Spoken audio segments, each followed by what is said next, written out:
د تشکیل کوم بنیادی اصول فراهم کوي چې د هغه په نتیجه کې د انسانیت د انساني زندگی هر شعبه سره د تړلو مسایلو اطمینان بخش حل ملاویدلی شي. موږ سره په سټوډیو کې ناسته مفتی عبدالخالق آزاد صاحب دا د لاهور ډیر معروفي اداره رحیمیه علوم قرآنیه ټرست ناظم اعلی دی د خانقاه رائے پور موجودہ مسند نشین حضرت اقدس مولانا شاہ سعید احمد رائے پوری مدظ اللہ العالی داغ خصوصی شاگرد دی اداری کی د کوم بنیادی شیونو چې ضرورت ته د نوجوان نسل د تربیت او د رهنمایي حواله سره هغه ټول علوم که هغه عمرانیات سره تعلق لري که هغه اکنامکس یا هیومن هسټری سره تعلق لري او که هغه زموږ معیشت ثقافت تهذیب او تمدن سره تعلق لري او که هغه د اخلاقیات او د معاشیات او باهمي ربط سره تعلق لري او که هغه د پاکستان د سماجی مسایلو د مستقل حل د پارا د نوی تجزیو سره تعلق لري د دې ټولو مسایلو حواله سره الته یو باضابطه یو منظم نظام تربیت موجود دی. ہم آپ کو خیبر پختونخوا میں اور خیبر چینل میں آمد پر خوش آمدید کہتے ہیں اور شکریہ بھی ادا کرتے ہیں کہ آپ اتنے مصروف وقت میں سے شیڈول میں سے آپ نے ہمیں عزت بخشی ہے. ہمارا خیبر پختونخوا زخمی سہی لیکن مہمان نوازی کی وہ صفت ہنوز باقی ہے جس کے لیے ہم دعا کریں گے کہ اللہ کرے یہ باقی ہو اور جن مسائل سے ہم دوچار ہیں ان کے بھی حل کے حوالے سے کوئی راہ سامنے آئے. مفتی صاحب جس موضوع کے حوالے سے آج ہم گفتگو کرنا چاہتے ہیں یہ انسانی سماج کے تشکیل کے بنیادی اصول کا وہ قرآنی تصور ہے کیونکہ سماج میں جو بھی مسائل ہیں اس کے پیچھے ظاہر ایک عام ذہنیت تو یہی سمجھتی ہے, ایک عام آدمی یہی سمجھتا ہے کہ بس سب کچھ خدا کی طرف سے, جتنی بھی ناکامیاں ہیں ہم خدا کو ہی اس کا ملزم اور مجرم قرار دیتے ہیں. تو سوال یہ ہے کہ انسانی سماج کی تشکیل سے کیا مراد ہے اور اس کے بنیادی تقاضے کیا ہیں؟ نحمدہ و نصلی علی رسولہ الکریم. اما بعد فاعوذ باللہ من الشیطان الرجیم بسم اللہ الرحمن الرحیم. قال اللہ تبارک و تعالی ضرب اللہ مثلا قریۃ کانت آمنۃ مطمئنۃ یأتیہا رزقها رغدا من کل مکان فکفرت بانعم اللہ فاذاقها اللہ لباس الجوع والخوف بما كانوا يصنعون. وقال النبی صلی اللہ علیہ وسلم كانت بنو اسرائیل تسوسهم الانبیاء كلما هلك نبی فخلفه نبی آخر الا لا نبی بعدی سیکونون بعدی خلفاء فیکثرون. صدق اللہ مولانا العظیم وصدق رسولہ النبی الکریم. سب سے پہلے تو میں آپ کا شکریہ ادا کروں گا کہ مجھے یہاں دین اسلام کی سماجی حوالے سے تعلیمات پر گفتگو کرنے کا موقع ملا. حقیقت یہ ہے کہ انسانی سماج کی درست تشکیل انسانی فطرت کا بنیادی تقاضا ہے. انسانی سماج کا جب ہم لفظ بولتے ہیں تو اس سے مراد سوسائٹی میں موجود افراد کے باہمی سماجی معاہدات اور تعلقات ہوتے ہیں. یہ ایک حقیقت ہے کہ انسانی معاشرے میں مرد اور عورت کے باہمی تعلق سے لے کر بین الاقوامی سطح تک انسان باہم مل جل کر زندگی بسر کرتے ہیں.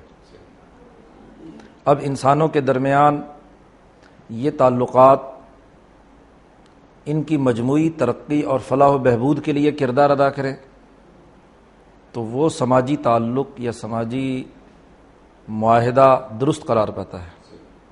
اور اگر وہ انسانی سوسائٹی کے افراد کے درمیان منفی تعلقات کی نوعیت لیے ہوئے ہوں تو وہ سوسائٹی کے زوال کا باعث بنتے ہیں. تو جب ہم سماجی تشکیل کی بات کرتے ہیں تو دراصل اس میں یہ بات زیر بحث آتی ہے کہ کون سا تعلق, کون سا سوشل کانٹیکٹ, کون سا سماجی یا عمرانی معاہدہ انسانی سوسائٹی کی مجموعی ترقی کے لیے کردار ادا کرتا ہے. کتاب مقدس قرآن حکیم انسانی سوسائٹی کی تشکیل کے لیے خود انسانیت کو بنیاد بناتا ہے۔ قرآن کے حوالے سے ہمارا عمومی رویہ یہ ہے کہ بھئی قرآن کو پڑھنے والے، حدیث پر بات کرنے والے اور دین اسلام کے رہنما تصور کیے جانے والے جو نظریہ قرآن کا دیتے ہیں وہ انسانی سماج سے کنارہ کشی کا نظریہ ہوتا ہے، اور ہمارے ہاں وہی سب سے زیادہ متقی ٹھہرتا ہے، قرار دیا جاتا ہے کہ جو معاشرے سے بہت زیادہ کنارہ کش ہو۔ آپ قرآن کا تعلق یہ انسانی سماج اور انسانی سماج کے مسائل سے یہ کیسے ثابت کریں گے، کیسے جوڑیں گے؟ دیکھیے، بنیادی بات یہ ہے کہ یہ جو قرآن حکیم کی تعلیمات سے کنارہ کشی کا رویہ ہے، یہ دو ڈھائی سو سال کی غلامی میں اور زوال کے زمانے میں مسلمان معاشروں میں پیدا ہوا ہے۔ اس سے پہلے تو ہم یہ دیکھتے ہیں کہ نبی اکرم صلی اللہ علیہ وسلم کی دنیا میں آمد سے لے کر کوئی تقریباً 1100 سال تک دنیا میں مسلمانوں نے عالمی سطح پر اپنا نظام قائم کیا اور انسانی سماج کے مسائل حل کیے ہیں۔ صحیح۔ ہم دیکھتے ہیں کہ ایک ہی کالج سے، مدرسے سے اکبر اعظم کا وزیر اعظم نواب سعد اللہ خان تعلیم حاصل کرتا ہے، اور اسی سے مجدد الفسانی تعلیم حاصل کر کے نکلتے ہیں۔ سماجی تعلیم کے یہ تمام مظاہر دراصل قرآنی تعلیمات سے آگہی سے تعلق رکھتے ہیں، اور 1000 سال تک مسلمانوں کے غلبے کے سیاسی معاشی نظام کی تشکیل کا عمل اس حقیقت کی نشاندہی کرتا ہے کہ قرآن حکیم انسانی مسائل کے حل کرنے کے لیے ایک مکمل فکر و نظریہ، ایک مکمل سیاسی اور معاشی نظام تشکیل دیتا ہے۔ یہ غلامی کے زمانے میں 200-250 سال جو زوال ہم پر آیا، 200 سال ہم انگریز سامراج کے ہندوستان میں غلام رہے، اس کے اثرات ہیں کہ ہمیں سیاست اور معیشت سے کاٹ کر صرف فرقے یا گروہ یا اصلاح اعمال کی تحریک کے ساتھ وابستہ کر دیا گیا۔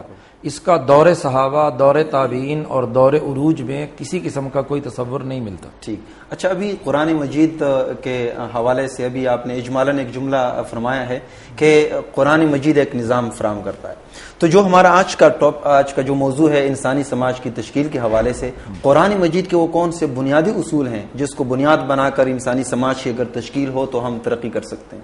دیکھیے، ابھی بات ہوئی کہ سماجی تشکیل میں سوسائٹی کا جو سوشل کانٹیکٹ ہے یہ بنیادی کردار ادا کرتا ہے۔ ہر سوشل کانٹیکٹ کے پیچھے یا معاہدہ عمرانی کے پیچھے ایک فکر اور خیال ہوتا ہے۔ صحیح۔ ایک اسکول آف تھاٹ بنیادی کردار ادا کرتا ہے، اقدار و روایات کا ایک مجموعہ بنیادی کردار ادا کرتا ہے، اور پھر ان اقدار و افکار یا نظریات کی اساس پر ایک سیاسی سیٹ اپ، حکمران اداروں کی تشکیل کا سیاسی نظام، یہ دوسرا بنیادی پہلو ہوتا ہے۔ اور سماج کی تشکیل کا تیسرا پہلو اس کا معاشی اور اقتصادی سسٹم ہوتا ہے۔ اب ہم دین اسلام کی تعلیمات کے تناظر میں دیکھیں تو قرآن حکیم ہمیں جس اسکول آف تھاٹ پر انسانی سوسائٹی کی شیرازہ بندی کرنے کا حکم دیتا ہے وہ عدل کا نظریہ ہے۔ قرآن حکیم نے سینکڑوں آیات میں یہ حکم دیا ہے مسلمان جماعت کو کہ وہ عدل و انصاف سے کام لے، حتیٰ کہ ایک دشمن جماعت جس کا عقیدہ دوسرا ہو، نسل دوسری ہو، اس کے باوجود بھی اس کے جو انسانی حقوق ہیں ان کو پورا کرنے میں بے انصافی سے کام لینا یہ درست بات نہیں۔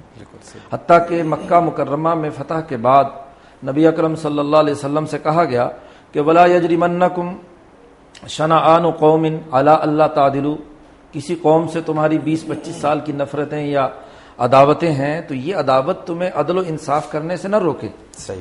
تو پہلی چیز قرآن حکیم جو انسانی سوسائٹی کی تشکیل کے لیے نظریہ اور فکر بیان کرتا ہے وہ عدل، اور اس بات کی ممانعت کرتا ہے کہ سوسائٹی میں ظلم کا عمل نہیں ہونا چاہیے۔ قرآن نے کہا وَلَا تَرْكَنُوا إِلَى الَّذِينَ ظَلَمُوا فَتَمَسَّكُمُ النَّارُ، کہ قرآن حکیم کہتا ہے کہ ظالموں کی طرف تمہارا رجحان نہیں ہونا چاہیے، معمولی سا میلان بھی نہیں ہونا چاہیے، ورنہ دنیا کی جہنم بھی بنے گی، آخرت کی جہنم بھی ہے۔ تو پہلی چیز سوسائٹی کی بنیادی تشکیل کے لیے نظریہ عدل کا، صحیح، اور ظلم کے نظریے سے علیحدگی اختیار کرنا۔ صحیح۔ دوسری بنیادی چیز سیاسی سسٹم کی تشکیل ہے۔ تو قرآن حکیم نے اس کے لیے جو بنیادی بات بیان کی وہ یہ کہ سیاسی نظام سوسائٹی کے تمام انسانوں کو امن، جان مال، عزت آبرو کا تحفظ فراہم کرے، صحیح، بلا تفریق، رنگ، نسل، مذہب، ہر انسان کے انسانی حقوق پورا کرنے کے لیے سیاسی سیٹ اپ وجود میں آنا چاہیے۔ صحیح۔ یعنی ایک ایسا سیاسی نظام وجود میں آنا چاہیے کہ جس میں مقننہ قانون سازی انسانی بنیادوں پر کرے، ایگزیکٹو اور انتظامیہ اس انسانی بنیادوں پر کی گئی قانون سازی پر عمل درآمد کی ذمہ دار بنے، اور عدلیہ اس قانون پر عمل درآمد کی نگرانی کرے، چیک اینڈ بیلنس رکھے کہ کیا اس قانون کے مطابق سوسائٹی میں امن و امان، لا اینڈ آرڈر قائم ہے، سوسائٹی مجموعی طور پر ترقی کر رہی ہے۔ امن کی ضد خوف ہے۔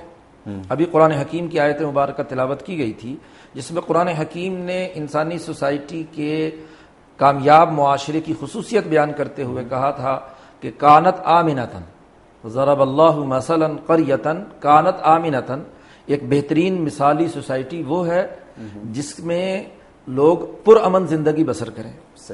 اور اس کی ضد بھی قرآن حکیم نے بیان کی کہ جب کسی سوسائٹی میں زوال آتا ہے تو اس سوسائٹی میں امن کی جگہ خوف پیدا ہو جاتا ہے۔ قرآن کہتا ہے کہ جس سوسائٹی کا سیاسی نظام سوسائٹی کے تمام افراد کو داخلی دشمنوں سے بچانے میں ناکام ہو جائے اور غیر ملکی سامراجی اور طاغوتی قوتوں کے ظلم و انتداب سے بچانے میں ناکام ہو جائے، وہ زوال پذیر معاشرہ ہے۔ قرآن نے کہا لباس الجوع والخوف، کہ خوف کی حالت سوسائٹی پر اگر طاری ہو، ہر فرد خوف زدہ ہو، تو وہ معاشرہ بنیادی طور پر زوال کا شکار ہوتا ہے۔ تیسرا بنیادی اساسی اصول جو قرآن حکیم نے واضح کیا وہ یہ کہ ایک سوسائٹی کی تشکیل کا معاشی اور اقتصادی نظام ایسا مطمئن انداز کا ہو جس میں تمام لوگوں کی معاشی ضروریات پوری ہوتی ہوں۔ کسی جغرافیائی حدود میں بسنے والے لوگ، ان کی معاشی احتیاجات ہیں، انہیں کھانے پینے، پہننے، گرمی سردی سے بچاؤ کے لیے معاشی وسائل کی ضرورت ہے، تو بہترین سماجی اصول قرآن حکیم بیان یہ کرتا ہے کہ جس سوسائٹی میں معاشی وسائل فراوانی سے پیدا ہوتے ہوں، معاشی خوشحالی ہو، پروڈکشن آف ویلتھ بہت اچھے انداز میں ہوتی ہو، وافر ہو، اس کی تقسیم منصفانہ ہو جو پیدا شدہ وسائل ہیں، اس کے تبادلے اور تجارت کا نظام عدل و انصاف پر مبنی ہو، اسی طریقے سے اس کا استعمالات اور کنزمپشن آف ویلتھ کا طریقہ کار وہ تمام انسانیت کے لیے مفید ہو، نقصان دہ نہ ہو۔ تو معاشی نقطہ نظر سے معاشی خوشحالی یہ دین اسلام کی تعلیمات کا بنیادی اساسی اصول ہے۔ معاشی بدحالی یا بھوک کا ہونا یہ سوسائٹی کے زوال کی علامت ہے۔ اسی آیت مبارکہ میں اللہ نے کہا کہ مطمئنۃ یأتیہا رزقہا رغدا من کل مکان، ایسا معاشی اطمینان پر مبنی سسٹم موجود ہو جس میں ہر جہت سے اس کے وسائل فراوانی کے ساتھ حاضر ہوں، یعنی اس کی زراعت ترقی کرے، اس کی صنعت ترقی کرے، اس کی تجارت ترقی کرے۔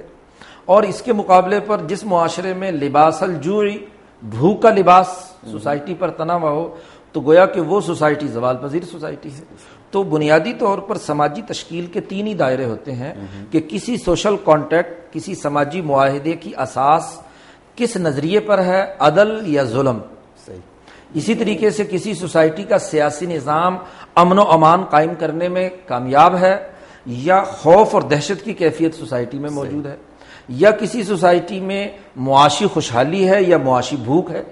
تو قرآن حکیم یہ کہتا ہے کہ کسی سوسائٹی کی ترقی کے لیے نظریہ عدل کا، سیاسی نظام امن و امان کا، معاشی نظام بلا تفریق رنگ نسل تمام لوگوں کی معاشی بھوک دور کرنے اور معاشی خوشحالی کا، اور وہ سماج جس میں نظریہ ظلم، بددیانتی اور سیاسی نظام بد امنی اور خوف پیدا کرنے کا باعث بن جائے، اور معاشی نظام بھوک پیدا کر رہا ہو، امیر امیر سے امیر تر ہو، غریب غریب سے غریب تر بنتا چلا جا رہا ہو، طبقاتی نظام ہو، قرآن حکیم کہتا ہے کہ یہ نظام درست نہیں ہے۔ تو یہ تین بنیادی اساسی اصول۔ اچھا، یہ جو سماجی تشکیل کے حوالے سے آپ نے جو قرآن کے بنیادی اصول فرمائے ہیں، اس سے مجھے لگا کہ واقعی جو آخرت کے حوالے سے اور آخرت میں درجات کے حصول کے حوالے سے قرآن مجید جو تصور دیتا ہے اور جو ہم سنتے چلے آ رہے ہیں اور پڑھتے چلے آ رہے ہیں، آج کی گفتگو سے مجھے اندازہ ہوا کہ ہاں قرآن مجید آخرت کے ساتھ ساتھ ہمارے جو دنیا کے مسائل ہیں ان سے بھی کافی دلچسپی رکھتا ہے۔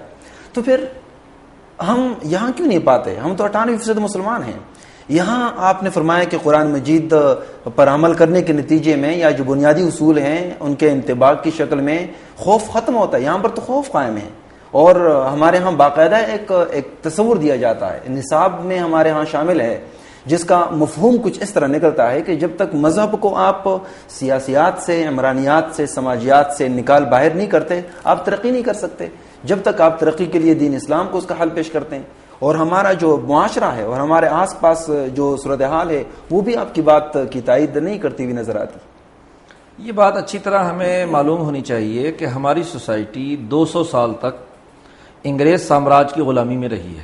1757 میں سراج الدولہ کی شکست کے بعد ایسٹ انڈیا کمپنی نے ہندوستان پر قبضہ کیا. صحیح. اور تقریباً 100 سال کمپنی کی حکومت اس ہندوستان پر رہی. صحیح. اور ایسے ہی 1858 سے 1947 تک تقریباً 90 سال کے قریب برطانوی شہنشاہیت کی حکمرانی رہی. بالکل. تو 200 سال ہم ایک ایسی قوم کے یرغمال رہے، غلامی کی حالت میں رہے کہ جنہوں نے اپنے مائنڈ سیٹ کے تحت سرمایہ دارانہ اصولوں اور جاگیرداری کی بنیاد پر یہاں پر ایک ظلم، غلامی، بددیانتی کا نظام قائم کیے رکھا. غلامی کے اس نظام میں قرآنی کانسیپٹ یا دینی تعلیمات کے حوالے سے تصورات بھی مسخ ہو گئے. آج ہمارے معاشرے میں جو کچھ یہ چیزیں نظر آ رہی ہیں، اس کا بڑا بنیادی سبب اس تاریخی غلامی کے ساتھ ہے کہ ہم اس غلامی کے دور سے باہر نہیں نکل پائے. اس زمانے میں چونکہ سیاست پر پابندی تھی، آمریت تھی. صحیح. کہ سیاسی گفتگو نہیں کی جا سکتی.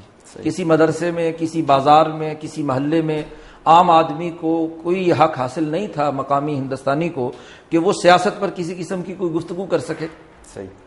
اسی طریقے سے معاشی تعلیمات کے حوالے سے وہ کسی قسم کی بات زیر بحث نہیں لا سکتا کہ ہمارے ملک جو انگریز کی آمد سے پہلے اتنا خوشحال اور ترقی یافتہ تھا، آج یہ بنگال کا قحط کیوں پیدا ہوا؟ آج یہ ہندوستان کے اندر غربت اور افلاس کیوں ہے؟ تو ان چیزوں پر پابندی لگانے کے لیے انہوں نے بہت سارے طریقے پیدا کیے، جن میں مذہب کی تعلیم دینے والوں نے محض نظریہ بچانے کے لیے جب مدارس کا نظام قائم کیا یا مذہبی تعلیمات کے لیے کام کیا، تو عمومی رویہ مذہبی لوگوں کا بھی یہ بن گیا کہ وہ سیاست اور معیشت کو اس دائرے سے خارج کر دیا گیا. بلکہ ہماری مسجدوں میں وضو خانے پر لکھا جانے لگا کہ جی یہاں سیاسی گفتگو کرنا منع ہے. صحیح. حالانکہ سیاست تو انبیاء کا کام تھا. قرآن نبی اکرم صلی اللہ علیہ وسلم کی حدیث میں نے ابھی خطبے میں پڑھی. حضرت ابو ہریرہ روایت فرماتے ہیں کہ کانت بنو اسرائیل تسوسہم الانبیاء، بنی اسرائیل کے انبیاء قوموں کی سیاست کرتے تھے.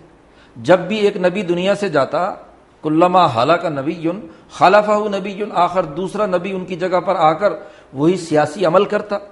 اور پھر فرمایا نبی اکرم صلی اللہ علیہ وسلم نے کہ میرے بعد کوئی نبی نہیں آئے گا، میرے بعد میرے خلفاء ابو بکر، عمر، عثمان، علی، ایک تسلسل، وہ لوگ بڑی کثرت سے آئیں گے اور وہ وہی کام کریں گے جو انبیاء بنی اسرائیل کا کام. تو بنیادی بات یہ ہے کہ سیاست کا کانسیپٹ دین اسلام کی تعلیمات کا بنیادی جز ہے. نبی اکرم صلی اللہ علیہ وسلم کے بعد سب سے پہلے سب سے بڑے مسلمان ابو بکر صدیق ہیں اور انہوں نے حکومت کی ہے 2 سال. ابو بکر کے بعد سب سے بڑے مسلمان عمر فاروق ہیں جنہوں نے 10-12 سال حکمرانی کا دور گزرا ہے. حضرت عثمان غنی ہیں جنہوں نے آگے حکمرانی کی ہے. حضرت علی المرتضیٰ ہیں، حسن و حسین ہیں، حضرت امیر معاویہ ہیں. یہ خلفائے راشدین کا صحابہ کا بڑا دور ہے. تو یہ غلامی کے زمانے میں اس قسم کے تصورات پیدا ہو گئے کہ سماجی تشکیل کے سیاسی معاشی امور سے ہم نے دین کو کاٹ دیا. آج ہونا تو یہ چاہیے تھا کہ آزادی کے بعد ہم اپنے دین کی اساس پر اپنا نظام تعلیم بناتے اور اس تعلیم کے ذریعے سے آزادی اور حریت کے تصورات، سوسائٹی کی سیاسی سماجی تشکیل کے بنیادی تصورات ہمارے تمام تعلیمی اداروں سے جاری ہونے چاہیے تھے. صحیح. اچھا مفتی صاحب، ہم تو یہ دیکھ رہے ہیں جو آپ فرما رہے ہیں تاریخی اور قرآنی تناظر میں اس بات کو ہم سمجھ سکتے ہیں اور بہت معقول بھی ہے، لیکن سماجیات کے حوالے سے، عمرانیات کے حوالے سے یا انسانی تعلقات عامہ کے حوالے سے ہمارے ہاں خود مذہبی تعلیمی اداروں میں تو یہ اس کا فقدان نظر آتا ہے. ہم ایک عام مسلمان سے کیا شکوہ کر سکتے ہیں؟ آج تو ہمارا شکوہ خود علماء کرام سے ہیں. اس حوالے سے کیوں نہیں تو علماء کی تربیت کرتے؟ کیوں نہیں ایسے لوگ پیدا کرتے کہ جو انسانی معاشرے میں کردار ادا کرے؟ ہم تو یہ دیکھتے ہیں کہ آپ علماء کے اداروں سے جو لوگ نکلتے ہیں وہ تو کنارہ کش ہو کر 1.5 اینٹ کی مسجد تک محدود ہو جاتے ہیں اور لوگوں کو بھی یہی دعوت دیتے ہوئے نظر آتے ہیں کہ جتنا بھی تم معاشرے سے دور رہو تو یہی نیکی ہے، اللہ اللہ کرو، تمام مسائل کا حل آیت الکرسی کا ورد ہے. تو اس حوالے سے ہمیں تربیت کا بہت فقدان نظر آتا ہے. اس کی کیا بنیاد؟ اس میں بھی 2 باتیں ہمیں سمجھنی چاہیے. ایک پہلی بنیادی بات تو یہ سمجھنی چاہیے کہ دنیا میں کوئی نظام تعلیم وہ حکومتی سسٹم یا سوشل کانٹیکٹ کے بنیادی جو سٹیک ہولڈر ہوتے ہیں ان کی اساس پر قائم ہوتا ہے. صحیح. ہونا تو یہ چاہیے تھا کہ آزادی کے بعد ہم ایک نظام تعلیم تشکیل دیتے ہیں. یہ دین اور دنیا کی جو تقسیم پیدا کر کے ہم نے اس ملک کے اندر بہت سے نظام ہائے تعلیم پیدا کر دیے، یہ قطعاً غلط بات ہے. جب دین اسلام کی اساس پر یہ ملک لیا گیا تو اسلامی اسکول آف تھاٹ کی اساس پر ہمارا نظام تعلیم وجود میں آنا چاہیے تھا، اور بنیادی ذمہ داری ہمارے نظام حکومت کی تھی کہ وہ ایک ایسا نظام تعلیم بناتا جس میں دین کی اعلیٰ درجے کی تعلیمات بھی دی جاتی اور اس کے ساتھ ساتھ جدید عصری علوم کے سیاسی، معاشی، اقتصادی تصورات بھی ہمارے سامنے ہوتے، اور جدید سائنس اور ٹیکنالوجی بھی ہمارا مسلمان نوجوان سیکھتا. لیکن بڑی بدقسمتی یہ کہ دین اسلام کو یہاں کے سسٹم نے زکوٰۃ و صدقات اکٹھے کرنے کے لیے مذہبی اداروں کے سپرد کر دیا اور اس کو انفرادی سلسلہ قرار دے دیا. اب ہر عالم اپنے ذہنی تصورات کے مطابق مدرسہ بناتا ہے اور اس اپنے اسکول آف تھاٹ، اپنے مکتب فکر کی بنیاد پر اپنے مدرسے کے لیے کچھ چیزیں طے کر لیتا ہے اور اس کی بنیاد پر وہ صرف عقائد، اعمال اور اس طرح کے کام کرنا شروع کرتا ہے. تو یہ جو بنیادی طور پر مدارس کا نظام انفرادی بنیادوں پر ہے اور اس کا سسٹم سے اور نظام سے کوئی تعلق نہیں، یہ غلط بات ہے. یا اسی طریقے سے وہ عصری تعلیمی ادارے جو یورپین تعلیمات تو پڑھاتے ہیں، ان کے فکر اور نظریے پر تو تعلیم دیتے ہیں، اسلام کے فکر اور نظریے کی اعلیٰ درجے کی تعلیم ہمارے اسکولوں اور کالجوں میں نہیں دی جاتی، یہ بات بھی قطعاً غلط ہے.